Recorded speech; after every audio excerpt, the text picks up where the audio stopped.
Hello everyone, అందరికీ నమస్తే. అందరు ఎలా ఉన్నారండి? బాగున్నారా? నేనైతే చాలా బాగున్నానండి. ఇది మండే వ్లాగ్ అండి.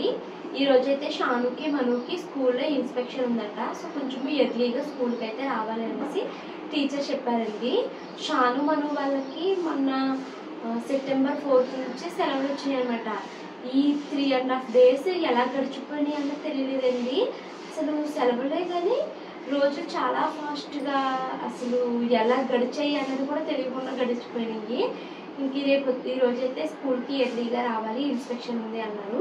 షాను ఏమో ఈరోజు స్కూల్లో ఇన్స్పెక్షన్ ఉంది కాబట్టి వేరే స్కూల్ టీచర్స్ వాళ్ళు స్కూల్కి వస్తారు కదా, వాళ్ళ దగ్గర స్కిట్ అయితే వేస్తున్నది అనమాట. అంటే ఒక గ్రూప్ కింద వీళ్ళు స్కిట్ వేస్తున్నారు. షాను మెయిన్ రోల్ అయితే చేస్తుంది అందులోని. సో ఎర్లీగా వెళ్ళాలి.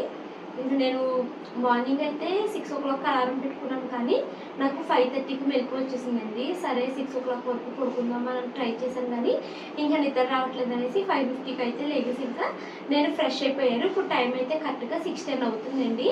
సో క్విక్గా అయితే వంట పని అయితే పూర్తి చేసేస్తాను. ఈరోజు మార్నింగ్ బ్రేక్ఫాస్ట్లోకి ఇడ్లీ వేస్తానండి. మొన్న రాగి పిండి రుబ్బాను అనమాట. ఇంకా రాగి పిండి కొంచెం అయితే ఉంది. సో పిల్లల కోసం అయితే రాగి ఇడ్లీ అయితే వేసేస్తాను.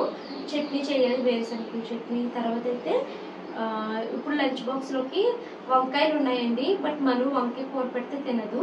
సో అన్నం వండేసి వాళ్ళకి నా దగ్గర చింతపండు గుజ్జు ఉంది, చింతపండు వేసి పులిహోర అయితే చేసేసి వాళ్ళిద్దరికి లంచ్ బాక్స్ పెట్టేస్తాను. తర్వాత మా కోసం అయితే నేను కూర అయితే వండుకుంటానండి. సో క్విక్గా ఈ మార్నింగ్ రొటీన్ అయితే కంప్లీట్ చేసుకుని పిల్లలిద్దరిని స్కూల్కి పంపించేసిన తర్వాత అప్పుడు మా కోసం వంట అయితే చేస్తాను. సో వ్లాగ్ అయితే ఇప్పుడే స్టార్ట్ చేశానండి. అసలు ఈ మధ్యలో చాలా ఇర్రెగ్యులర్ అయిపోయాను. వ్లాగ్స్ అయితే నాకు ప్రాపర్గా షూట్ చేయాలి అన్న ఇంట్రెస్టే రావట్లేదు అనమాట. కానీ ఇప్పుడు నుంచి మళ్ళీ అంటే పిల్లలకి సెలవులు కదండి, సో ఇంట్రెస్టింగ్గా చేయాలనిపించలేదు. ఇప్పుడు నుంచి పిల్లలకి స్కూల్స్ రెగ్యులర్ అయిపోయినాయి కాబట్టి నా డే అయితే నాకు మళ్ళీ నార్మల్ రొటీన్ అయితే స్టార్ట్ అయిపోతుంది. సో నార్మల్ డైలీ బ్లాగ్స్ అయితే మళ్ళీ రెగ్యులర్గా పెడతాను. సో వీడియోని అయితే స్కిప్ చేయకుండా ఎండింగ్ వరకు చూడండి. ముందైతే స్టవ్ మీద బియ్యం కడిగైతే పెట్టేస్తానండి.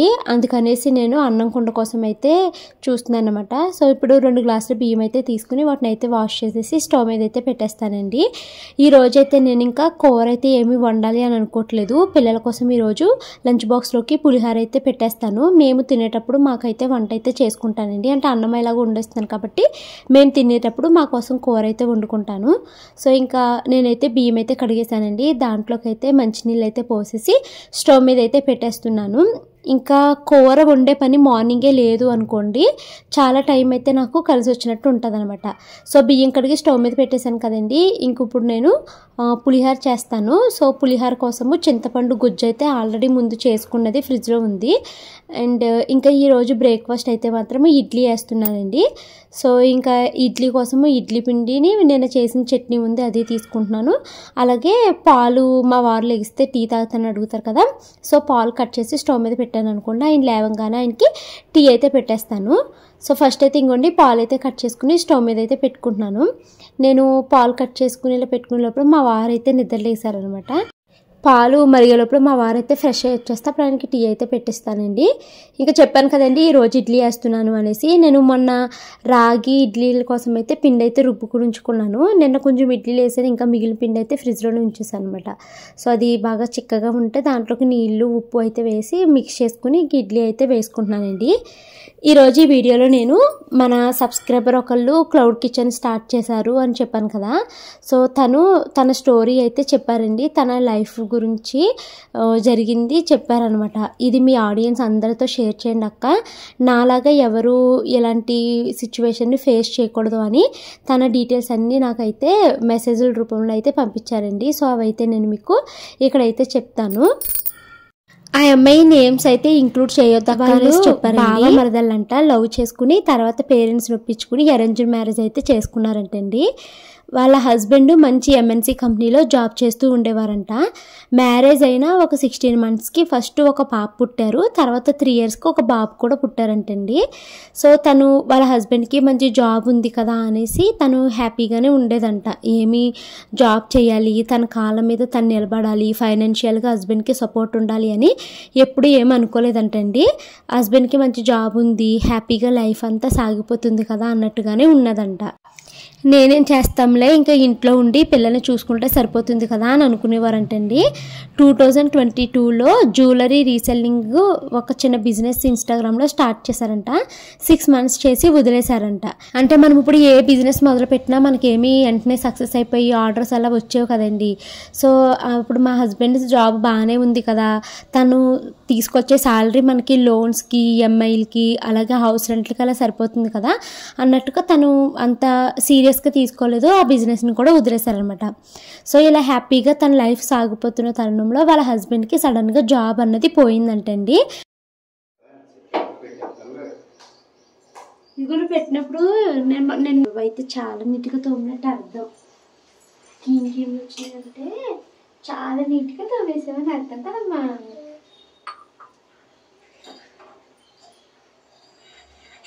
నేను లంచ్ బాక్స్లోకి పులిహోర పెడుతున్నాను, కంప్లీట్గా తినేసిరామ్మా సరేనా.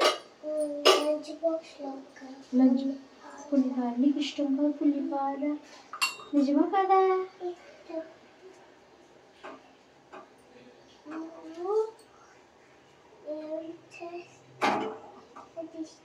అయితే వంకాయ కూర ఉండేస్తాను. మరి ఏం చేసిన ఇష్టం అన్నావు కదరా.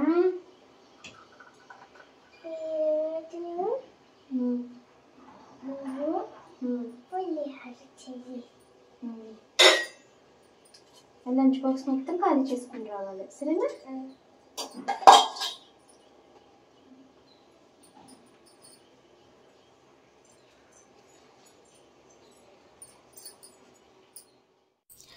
పిల్లల కోసం అయితే ఇప్పుడు నేను పులిహోర చేస్తున్నానండి. సో ఇంకా అమ్మాయి కోసం అయితే చెప్తున్నాను కదా, వాళ్ళ హస్బెండ్కి సడన్గా జాబ్ అయితే పోయింది. జాబ్ పోవడం అంటే కంపెనీ వాళ్ళు తీసేయడం కాదు, వాళ్ళ హస్బెండ్కి పర్సనల్ టార్గెట్ ఎక్కువైపోయిందంట ఆఫీస్లోని. అంటే వాళ్ళ హస్బెండ్కైనా పై పొజిషన్లో ఉద్యోగం చేసే ఎంప్లాయీస్ ఉంటారు కదా, వాళ్ళ హస్బెండ్ పైన చాలా ఎక్కువ ప్రెజర్ పెట్టి ఎలా అయితే తన చెప్తే రిజైన్ చేయించేలాగా చేశారంట. సో ఇంకా వాళ్ళ హస్బెండ్కి జాబ్ అన్నది లేదనమాట ప్రజెంట్ అయితేని. సో అప్పటి నుంచి వాళ్ళ లైఫ్ కష్టాలు అన్నది స్టార్ట్ అయ్యిందంటండి. అంటే మరి ఇప్పుడు ఎప్పుడు డిపెండ్ అయిన ఒక శాలరీ అన్నది మనకి ఇంటికి రాకపోతే, అంటే ప్రతి నెల ఎంత అమౌంట్ డబ్బు మనకు వచ్చేదో మన ఇంటి అవసరాలకి, ఈఎంఐలకి, లోన్లకి ఎంతైతే మనకి డబ్బు అయితే ఉపయోగపడుతుందో ఆ డబ్బు అన్నది వచ్చే మార్గం అన్నది ఇప్పుడు వాళ్ళకి మిస్ అయిపోయింది అనమాట. వాళ్ళ హస్బెండ్కి ప్రజెంట్ అయితే జాబ్ లేకపోవడము, తను అసలు కష్టాలు అనేది ఇప్పుడు చూడడం మొదలెట్టింది అనమాట. ఇప్పుడు ఆ అమ్మాయి మనసులో ఫీలింగ్స్ అన్నీ నాకైతే మెసేజ్ రూపంలో అయితే చెప్పిందండి. అయ్యో అప్పుడు నేను రీసెల్లింగ్ జ్యువెలరీ స్టార్ట్ చేశాను కదా, దాన్ని ఇప్పుడు కంటిన్యూగా చేస్తూ ఉండుంటే ఈ బ్యాడ్ టైంలో నా హస్బెండ్కి ఎంతో కొంత ఫైనాన్షియల్గా నేను సపోర్ట్ చేసేదాన్ని కదా అనేసి తను అప్పుడు ఆ బిజినెస్ని కంటిన్యూ చేయలేకపోయినందుకు ఇప్పుడు రిగ్రెట్గా ఫీల్ అవుతున్నాను అక్క అని చెప్పింది. ప్రజెంట్ అయితే వాళ్ళ అమ్మ, నాన్న, అత్తయ్య గారు, మావయ్య గారు వాళ్ళ ఫ్యామిలీకి చాలా సపోర్టివ్గా ఉన్నారంటండి. కానీ ఎంత సపోర్ట్ చేసినా ఒకళ్ళ దగ్గర ప్రతి నెల చేయి చాసి డబ్బులు అడగడం అన్నది చాలా ఇబ్బందిగా ఉంటుంది కదక్క అనేసి తను అడుగుతుంది అనమాట. తర్వాత మా హస్బెండ్కి జాబ్ ఉన్నప్పుడు మేము మంత్లీ పిల్లలకి మంచి బట్టలు కొనేవాళ్ళము, వాళ్ళు ఏ ఫుడ్ అడిగితే ఆ ఫుడ్ని మేము కొనిపెట్టేవాళ్ళము. ఇప్పుడు ఏదైనా ఒకటి కొనాలి అంటే చాలా ఆలోచించాల్సి వస్తుంది అనేసి చెప్పారండి. హ్యాపీగా ఉంది లైఫ్ అని ఎప్పుడూ అనుకోవద్దు. ఎంత మంచి ఎంఎన్సీ కంపెనీ అయినా సరే అది ప్రైవేట్ జాబే. హస్బెండ్కి ఏదైనా ప్రాబ్లం వచ్చేదాకా చూసుకోకుండా వైఫ్ కూడా ఇన్కమ్ సోర్స్ ఉండేలాగా చూసుకోవాలి అని మీ సబ్స్క్రైబర్స్ అందరికీ చెప్పండి అక్క అనేసి తనైతే నాకు చాలా పెద్ద పెద్ద మెసేజ్లు అయితే పెట్టారండి. ఇది వరకు వాళ్ళ హస్బెండ్ ఒక మేనేజర్ పోస్ట్లో ఉండేవారంట, మంత్లీ మంచి శాలరీ వచ్చేది, ఈఎంఐలు అవన్నీ కట్టుకుంటూ హ్యాపీగా వెళ్ళిపోయేది వాళ్ళ లైఫ్. ఇప్పుడు వాళ్ళ హస్బెండ్కి 3 months నుంచి జాబ్ లేదు, ఈఎంఐలు కట్టలేక వాళ్ళు అప్పులు అయితే చేస్తున్నాము అవి తీర్చడం కోసం అనేసి చెప్పారండి. నాలాగా ఎవరు ఉండకూడదు, హస్బెండ్కి ఫైనాన్షియల్గా సపోర్ట్గా ఉండాలి అని చెప్పండి అక్క మీ సబ్స్క్రైబర్స్ అందరికీ. సో ఇప్పుడు నేను నా హస్బెండ్కి సపోర్ట్గా ఉండడం కోసం నేను క్లౌడ్ కిచెన్ అయితే స్టార్ట్ చేశాను అక్క. వాళ్ళ నాన్నగారి దగ్గర అయితే మనీ తీసుకుని ఇప్పుడు ఈ బిజినెస్ అయితే స్టార్ట్ చేశారంటండి. కానీ ఏ బిజినెస్ అయినా మొదలు పెట్టగానే సక్సెస్ రాదు కదా, నాకు సక్సెస్ రావడానికి టైం పడుతుంది అనేసి తెలుసు. కానీ మా హస్బెండ్కి సపోర్ట్గా ఉండడం కోసం ఇప్పుడైతే ఈ క్లౌడ్ కిచెన్ అయితే స్టార్ట్ చేశాను అక్క.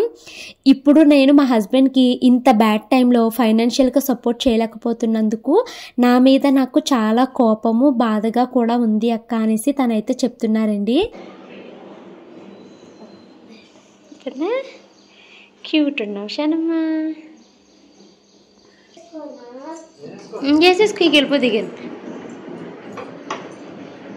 ఓయ్ పదండి వెళ్ళిపోవచ్చు, బాగానే ఉంది. ఇంకా తుడిచేసుకున్నావు కదా పోనీస్ బేబీ.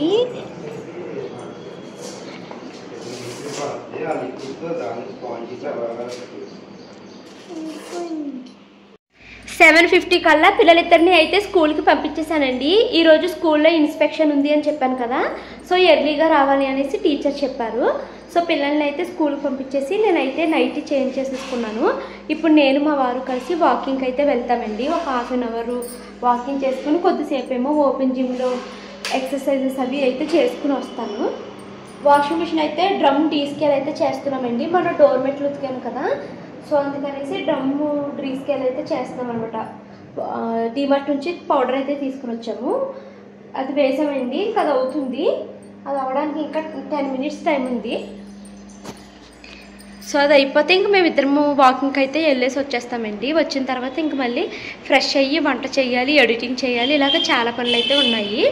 ఇల్లు అయితే మా వారు క్లీన్ చేసేసారండి, మాపింగ్ కూడా పెట్టేశారు ఆయన. నేను మా వారు వాకింగ్కి అయితే వెళ్ళి వచ్చేసామండి. వాకింగ్ నుంచి వచ్చిన తర్వాత ఇమీడియట్గా నేను టిఫిన్ అయితే చేసేసి గిన్నెలన్నిటిని అయితే క్లీన్ చేసుకుంటున్నాను. సో ఆ అమ్మాయి చెప్పిన ఇంకా కొన్ని మాటలు అయితే ఉన్నాయండి తన లైఫ్ గురించి, అవి అయితే చెప్పి ఫైనల్గా నేనేం మాట్లాడాలనుకుంటున్నాను అది కూడా చెప్తాను మీకు.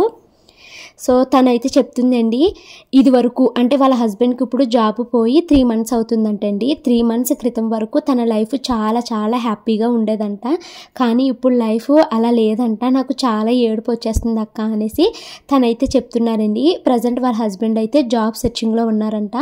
ఈ మంత్ అయినా మా హస్బెండ్కి జాబ్ వస్తే బాగుండు అనేసి ఆ శివయ్యని కోరుకుంటున్నాను అక్క అనేసి అన్నారు. ఆడపిల్లలు ఖాళీగా ఉండకూడదు అక్క, నాకు ఇప్పుడే బాగా బుద్ధి వచ్చింది అక్క అని చెప్తున్నారు. సేమ్ సతీష్ అన్నయ్య గారి లాగానే మా హస్బెండ్ చాలా సైలెంట్గా ఉంటారు, చాలా మంచివారు అక్క అనేసి చెప్పారండి. ఇప్పుడు ఈ అమ్మాయికి కూడా 2 పిల్లలండి, బాబు పాపని. షాను మనుని మీరు అంటారు కదక్క, మీరు నా ప్రాణాలు అనేసి, వాళ్ళలాగా నాకు నా పిల్లలు ప్రాణాలు అక్క, నా పిల్లల కోసమే కష్టపడతానక్క, ఇక నుండి నేను చాలా టైం వేస్ట్ చేశాను, ఇప్పటి నుంచి అలా చేయను అని చెప్పారు. ఈ అమ్మాయికి 2 సిబ్లింగ్స్ కూడా ఉన్నారంటండి, వీళ్ళు మొత్తం 3 అంటండి, అక్క, అమ్మాయి, తమ్ముడు అంటండి. వాళ్ళకి ఎవరికి విషయాలు ఇప్పుడు చెప్పలేదంటండి, వాళ్ళకి చెప్పి వాళ్ళని బాధ పెట్టడం కూడా ఇష్టం లేదు నాకు అన్నారు. ఫస్ట్ టైం మీతో షేర్ చేసుకుంటున్నాను, చాలా ధైర్యంగా ఉంది ఇప్పుడు నాకు అనేసి అన్నారు. మొన్న మీ అమ్మగారు చెప్తుంటే నాకు అమ్మ చెప్తున్నట్టే ఉందక్క, ఏదో ఒకటి చేసుకోవాలమ్మా, 2 చేసుకుంటేనే హ్యాపీగా ఉంటారు అనేసి, అది నిజమక్క అని చెప్పారు. అక్క నా ఇంటెన్షన్ ప్రతి ఆడపిల్ల ఏదో ఒకటి చేసుకోవాలి, ఖాళీగా ఉండొద్దు, ఫోన్ చూస్తూ టైం వేస్ట్ చేయొద్దు. మీరు నా లైఫ్ గురించి మీ వీడియోలో చెప్పారు అనుకోండి అక్క, ఒకరైనా ఈ మాటలు విని ఒక్కరైనా మారతారక్క. సో నా లైఫ్లో జరిగిన ఈ విషయాన్ని నీ ఆడియన్స్ అందరికీ చెప్పండి అక్క అనేసి తనైతే నాకు చాలా మెసేజ్లు పెట్టారండి. తర్వాత ఇప్పుడు తన లైఫ్లో జరిగిన ఈ విషయాలన్నీ నాతో షేర్ చేసుకున్నందుకు తనకి ఇప్పుడు కొంచెం రిలీఫ్గా ఉంది, ధైర్యంగా ఉంది అని పెట్టారండి. మీరు నా ఓన్ సిస్టర్ లాగా అనుకుంటున్నాను అక్క, నేను సక్సెస్ అయ్యేంత వరకు నన్ను మీరు వదలొద్దక్క ప్లీజ్, మీరు నా ఓన్ సిస్టర్ లాగా, మీ సబ్స్క్రైబర్లో ఒకరైనా బాగుపడితే మీకు కూడా హ్యాపీయే కదా, సో నా గురించి అయితే మీ ఛానల్లో చెప్పండి అనేసి చెప్పారండి. సో చూసారు కదండి, తన లైఫ్ గురించి అయితే తను చాలా విడమర్చి అయితే చెప్పారు. తను ఎలా అయితే నాకు మెసేజ్లు పెట్టారో అవే నేను మీకు చదివి వినిపించేశాను. ఇలా మనకి ఇంకా 2-3 సబ్స్క్రైబర్స్ మెయిల్స్లో కూడా వాళ్ళ లైఫ్లో ఫేస్ చేసిన సిచ్యువేషన్స్ని అయితే నాకు పంపించారండి. నేను మెయిల్స్ పెట్టండి అని అడిగాను కదండి, పెద్ద ఎక్కువ మెయిల్స్ రాలేదండి, 3-4 పెట్టారంతే. అందులో ఒకళ్ళు అయితే మాత్రము వాళ్ళ ఇంట్లో అత్త కోడలకి గొడవలు అవి పెట్టారనమాట. అందులో ఏం మోటివేషన్ ఉందో నాకు ఏం అర్థం కాలేదు. సో నేను అలాంటివి అయితే చెప్పలేనండి అనేసి చెప్పేశాను అనమాట. ఇంకొక 2 స్టోరీలు ఉన్నాయండి వాళ్ళ లైఫ్లో జరిగినవి. అవైతే నేను కమింగ్ వ్లాగ్స్లో అయితే మీకు చెప్తాను. మీకు ఎవరికైనా అసలు ఇది మోటివేషన్ కింద ఉందా, దీని నుంచి మీరు ఏమైనా నేర్చుకోగలుగుతున్నారా లేదా అన్నది నాకు కామెంట్స్లో అయితే చెప్పండి. ఇప్పుడైతే నేను గిన్నెలు తోమేశానండి. మా వారైతే దేవుడికి దీపారాధన చేసుకుని ఆయన అయితే ఆఫీస్కి వెళ్ళిపోయారు. తర్వాత అయితే నేను త్వరగా ఎడిటింగ్ పని అయితే పూర్తి చేసుకున్నానండి. ఎడిటింగ్ పని అయిపోయిన తర్వాత ఇప్పుడు మళ్ళీ మాకు లంచ్లోకి కూర కావాలి కదా, ఇప్పుడు వంట చేయడం అయితే స్టార్ట్ చేశానండి. ఈరోజు మాకు లంచ్లోకి కూర అయితే నేను వంకాయ టమాటా జీడిపప్పు అయితే వేసి వండుతున్నానండి. సో ఇక్కడ వ్లాగ్ అయితే కంటిన్యూ అవుతుంది. ఫైనల్గా ఈరోజు ఈ అమ్మాయి స్టోరీ నుంచి మనం ఏం నేర్చుకోవచ్చు అన్నదైతే నేను ఒక విషయం అయితే చెప్తానండి. నేను మీకు చాలాసార్లు అండి నా వ్లాగ్స్ని నేను స్టార్ట్ చేసినప్పటి నుంచి మీకు చెప్తూనే ఉన్నాను. అంటే నేను వ్లాగింగ్ స్టార్ట్ చేసి 2 ఇయర్స్ అవుతుందండి. ఈ 2 ఇయర్స్లో నేను మీకు చాలాసార్లు చెప్పాను. మరి ఎంతమంది నన్ను స్టార్టింగ్ నుంచి ఫాలో అవుతున్నారో నాకు తెలియదు, కానీ నన్ను స్టార్టింగ్ నుంచి ఫాలో అయ్యే వాళ్ళకి తెలుసు. నేను ప్రతి రూపాయికి చాలా వాల్యూ ఇస్తానండి. 1 రూపాయి వృధా అవుతుంది అంటే నా మనసు ఎంత కొట్టుకుపోతుందో తెలుసా అండి. అలాగే నేను ఎప్పుడూ టైంని వేస్ట్ చేస్తూ ఉండాలి అనేసి ఎవరికి చెప్పనండి. మనము ఎంటర్టైన్ అవుతూ ఉండాలి, ఎట్ ద సేమ్ టైం మనము 1 రూపాయిని సంపాదించాలి అని చెప్తాను. హస్బెండ్ది ప్రైవేట్ జాబా గవర్నమెంట్ జాబా అన్నది వదిలేసేయండి. రోజులు ఎలా మారుతాయి అన్నది మనం చెప్పలేమండి. అసలు ఇప్పుడు నాకేంటి నా హస్బెండ్ది మంచి గవర్నమెంట్ జాబు అది ఇది అని అనుకుంటాము. లేకపోతే నాకేంటి నా హస్బెండ్ మంచి సాఫ్ట్వేర్ జాబ్ చేస్తున్నాడు, నెలకి ఇన్నేసి లక్షలు సంపాదిస్తున్నాడు, నేను కష్టపడి ఒక 5,000 10,000 కోసం ఇంత కష్టపడి సంపాదించాలా అనేసి అనుకోకూడదండి. ఎటు తిరిగి ఎటు వస్తుంది మన లైఫ్ అన్నది మనం అస్సలు ఎక్స్పెక్ట్ చేయలేమన్నమాట. మన లైఫ్లో ఏదైనా ఒక కష్ట సమయం వచ్చినప్పుడు మనము సంపాదించే ఇంట్లో ఉండి మనం సంపాదించే 5-10 వేలే మనకి ఒక పెద్ద దేవుళ్ళలాగా కనిపిస్తుంది అనమాట అలాంటి సిచ్యువేషన్లోని. సో మన హస్బెండ్ ఎంత సంపాదించినా కూడా మనకంటూ మనము 1 రూపాయి సంపాదించుకోవాలండి ఆడవాళ్ళు. నేను చాలా వ్లాగ్స్లో మీకు చెప్పాను, చిన్నో పెద్దో ఏదో ఒక పని మొదలు పెట్టండి. ఇప్పుడున్న రోజుల్లో అసలు ఆడవాళ్ళు ఎంత క్రియేటివ్గా చేస్తున్నారు అని, తమకు వచ్చిన వంటలనే చేసి డబ్బులు సంపాదిస్తున్నారు. తమ చేతిలో ఉన్న ఏదైనా ఒక చిన్న టాలెంట్ని తన బిజినెస్ లాగా మార్చుకుంటున్నారండి. ట్రెడ్ బ్యాంగిల్స్ అని చేస్తున్నారు, క్లౌడ్ కిచెన్ చేస్తున్నారు, లేకపోతే అసలు ఎలాంటి రూపాయి పెట్టుబడి పెట్టకుండా రీసెల్లింగ్ చేస్తున్నారు. జ్యువెలరీ రీసెల్లింగ్, క్లాతింగ్ రీసెల్లింగ్, ఇలా ఏదో ఒకటి అయితే చేస్తున్నారండి. ఏమి చేత కాకపోతే తము చేసే ప్రతి చిన్న పని అది వేరే వాళ్ళకు ఉపయోగపడుతుందా లేదా కాదు, తను చేసే ప్రతి పనిని నాకులాగా వీడియోలు తీసుకుని పెట్టుకుంటున్నారు. ఇలా మనము రోజంతా కష్టపడి ఒక వీడియో చేసి పెట్టినా మనకి ఆ వ్లాగ్ మానిటైజేషన్ అయితే కనీసం రోజుకు ఒక 100-200 రూపాయలు అయితే ఈజీగా సంపాదించవచ్చండి. కాకపోతే ఆ మానిటైజేషన్ అయ్యే ప్రాసెస్ ఒక 2-3 ఇయర్స్ పడుతుంది. ఏది మొదలు పెట్టే కానీ మీకు సక్సెస్ వచ్చేదండి. సక్సెస్కి టైం పడుతుంది. కానీ ఒక్కటి గుర్తుపెట్టుకోండి, ఆడైనా మగవైనా ఖాళీగా ఉండొద్దు. 1 రూపాయి సంపాదించుకోవాలి అనుకోండి. అది హస్బెండ్కి మంచి జాబ్ లైఫ్ లాంగ్ ఉండొచ్చేమో, కానీ మనం 1 రూపాయి సంపాదిస్తున్నప్పుడు ఆడవాళ్ళకి మనకు వచ్చే ధైర్యం అన్నది వేరండి. నేనైతే అదొక్క మాటే చెప్తాను. అమ్మ నాకు లైఫ్లో ఎప్పుడు చెప్తూ ఉంటుందండి, ఖాళీగా ఉండకూడదమ్మా, ఏదో ఒక పని చేసి 1 రూపాయి సంపాదించుకోవాలి అనేసి. నేనైతే అదే ఫాలో అవుతానండి. సో మీరు కూడా మీ లైఫ్లో మంచిగా ఉన్నా కూడా మీకంటూ ఒక ఇన్కమ్ సోర్స్ని క్రియేట్ చేసుకోండి. చిన్నదైనా పర్వాలేదు, నెలకు ఒక 5,000 10,000 వచ్చినా కూడా పర్వాలేదు అనేసి అయితే చెప్తాను. కూర అయితే చాలా బాగా వచ్చిందండి. నేనైతే ఇంకా భోజనం చేసేసి పిల్లలిద్దరిని స్కూల్ నుంచి అయితే తీసుకుని వచ్చేసాను. ఇప్పుడు వీళ్ళకి క్యూబ్ క్లాస్ అయితే జరుగుతుందండి. ఇప్పుడు దసరా హాలిడేస్ అయితే వస్తున్నాయి కదండి. సో ఇప్పుడు కంటిన్యూగా ఎవ్రీడే క్లాసెస్ అయితే క్యూబ్కి తీసుకుంటున్నారండి. 3x3 క్యూబ్ క్లాసు కంప్లీట్గా నేర్పడానికి 1,200 రూపీస్ ఫీజు అంటండి. ఎవ్రీడే క్లాస్ అయితే ఉంటుంది. నార్మల్గా 10-15 క్లాసెస్లో క్యూబ్ అయితే అయిపోతుంది. కాకపోతే కొంతమంది పిల్లలు స్లోగా నేర్చుకుంటారు కాబట్టి సో పిల్లలకి 3x3 క్యూబ్ క్లాసు కంప్లీట్గా వచ్చే వరకు నేర్పుతారంట. ఫీజు అయితే 1,200 రూపీస్. సో ఇప్పుడు దసరా వస్తుంది కాబట్టి ఈ 10 డేస్ వేస్ట్ చేసుకోకుండా పిల్లల్ని అయితే జాయిన్ చేస్తే ఒక క్యూబ్ క్లాస్ అయితే పిల్లలు నేర్చుకున్న వాళ్ళు అవుతారు. సో ఇప్పుడైతే షాను మను వాళ్ళకి క్యూబ్ క్లాస్ అయితే అవుతుందండి. మా షాను అయితే ఇప్పుడు 4x4 నేర్చుకుంటుంది, మను 3x3 నేర్చుకుంటుంది. మార్నింగ్ రొటీన్ తర్వాత నేను ఇంకా వ్లాగ్ అయితే సరిగ్గా షూట్ చేయలేదండి. ఇప్పుడు ఇంకా మా వారైతే ఆఫీస్ నుంచి వచ్చేసారు. ఆఫీస్ నుంచి వస్తూ మా మన్తల్లి అడిగిందండి వాళ్ళ డాడీని ఫోన్లోని, నాకు బత్తాయి కాయలు కాదు ఆరెంజెస్ కావాలి డాడీ అని అడిగిందండి. ఒక్క ఆరెంజ్ 50 రూపీస్ అంటండి. మా వారు వస్తూ కేపీఎన్లో తీసుకుని వచ్చారు. ఇంకా ఇలా వీళ్ళు ఉత్తిగా కదండి మధ్యలో జ్యూస్ చేసి ఇవ్వని అడుగుతున్నారు. ఇంకా మా వారైతే పిల్లల కోసము జ్యూస్ అయితే చేస్తున్నారు. ఇప్పుడు మేము ఈ ఆరెంజెస్ నుంచి జ్యూస్ ఎక్స్ట్రాక్ట్ చేయడానికి అగారో సిట్రస్ జ్యూసర్ని అయితే ఉపయోగిస్తున్నామండి. చాలా చాలా మంచి ప్రోడక్ట్ ఇది అగారోలో అని చెప్తానండి. జ్యూస్ని ఎంత బాగా తీస్తుందంటే భలే వచ్చేస్తుందండి. దీంట్లో మనకి మళ్ళీ పల్ప్ సెపరేటర్ కూడా ఉంటుందన్నమాట. పల్ప్ని సెపరేట్ వద్దు అనుకుంటే కనుక మీరు దాన్ని రిమూవ్ చేసేసుకోవచ్చు. లేదు మాకు పల్ప్ సెపరేట్గా కావాలి అనుకుంటే పెట్టుకోవచ్చు. మా మను పల్ప్ వస్తే తినదండి. సో అందుకని మేము పల్ప్ సెపరేటర్ పెట్టి అయితే తీస్తాము. మళ్ళీ ఆ పల్ప్ని నేనైతే తినేస్తానండి, వేస్ట్ అయితే చేయను. మీకు తెలుసు కదా నేను అసలు ఏది వృధాగా పోనివ్వను. మనము ₹1 పెట్టి కొన్నాము అంటే దాన్ని శుభ్రంగా ఉపయోగించుకోవాలి అనుకుంటాను. ఈవెన్ ఆ తొక్కలు తీసేసిన తర్వాత ఏమన్నా మిగిలితే అది కూడా తింటానండి నేను. నాకు అది తింటేనే ఫైబర్ అనేది బాగా అందుతుంది బాడీకి అనేసి ఫీలింగ్ అనమాట. సో అలా ఈ ప్రోడక్ట్ని అయితే నేను ట్యాగ్ చేస్తానండి. ఫ్లిప్కార్ట్, అమెజాన్లో అవైలబుల్గా ఉంది. ఇది అగారో ఎలక్ట్రిక్ సిట్రస్ జ్యూసర్ అండి. చాలా మంచి ప్రోడక్ట్ ఇది. అమెజాన్లో కూడా ఉందండి. ఎవరికైనా ఇంట్రెస్ట్ ఉంటే చూడండి. సో ఇంకా మేము పిల్లలకైతే ఆరెంజెస్ జ్యూస్ చేసి ఇచ్చారు. నాకు మా వారికైతే మేము బత్తాయి జ్యూస్ అయితే చేసుకుని తాగామన్నమాట. ఇంకా అమ్మ నాన్న ఇంటికైతే వస్తున్నారు కదండి, వాళ్ళకు కూడా జ్యూస్ చేస్తాక ఉంటుంది అనేసి ఇంకా దీన్ని ఇంకా కిందే ఉంచేసాము. అమ్మ నాన్న వచ్చాక వాళ్ళకైతే జ్యూస్ చేసి ఇస్తాము. టైం అయితే 7:15 అయ్యిందండి. పిల్లలిద్దరిని కరాటే క్లాస్కి తీసుకెళ్ళి మళ్ళీ ఇంటికైతే వచ్చేసాము.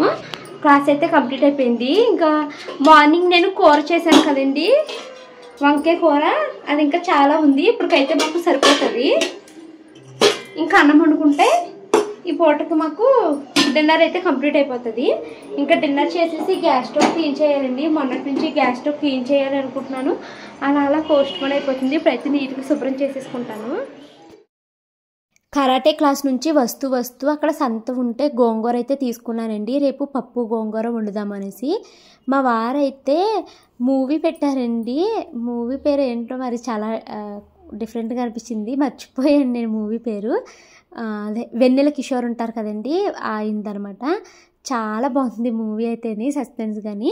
ఇంకా మూవీ చూస్తూ టైం వేస్ట్ ఎందుకు అనేసి గోంగూర అయితే శుభ్రం చేసుకుంటున్నానండి. రేపు ఇంకా పప్పు గోంగూర అయితే వండేస్తాను.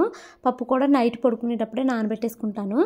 అసలు ఈరోజు బ్లాగ్ చాలా చేస్తూ వీడియో చేయాలి, ఈ పని చేస్తూ వీడియో తీసుకోవాలి అనుకున్నాను. కానండి మార్నింగ్ రొటీన్ తర్వాత చాలా బద్ధకం వచ్చేసింది నాకు. ఇంకా ఏ పని చేయబుద్ధి కాలేదనమాట. ఇంకా పిల్లలు వచ్చే వరకు సినిమా చూశాను. మళ్ళీ పిల్లలు వచ్చేసిన తర్వాత ఆఫ్ చేసేసాను. తర్వాత మళ్ళీ పిల్లల్ని చదివించడము, వాళ్ళకి క్యూబ్ క్లాసు అలా అవ్వడము, తర్వాత మళ్ళీ వాళ్ళని కరాటీకి తీసుకుని వెళ్ళడము, ఇంకా అలా అయిపోయిందనమాట. యాక్చువల్లీ రోజు వంటగది క్లీన్ చేసుకుందాము అని అనుకున్నానండి, కానీ క్లీనే చేయలేదు నేను. ఇంక ఇదిగోండి ఆకులు అయితే శుభ్రం చేస్తూ నేనైతే మూవీ చూస్తున్నాను. షాను మను వాళ్ళేమో ఆడుకోవడానికి వెళ్ళారు.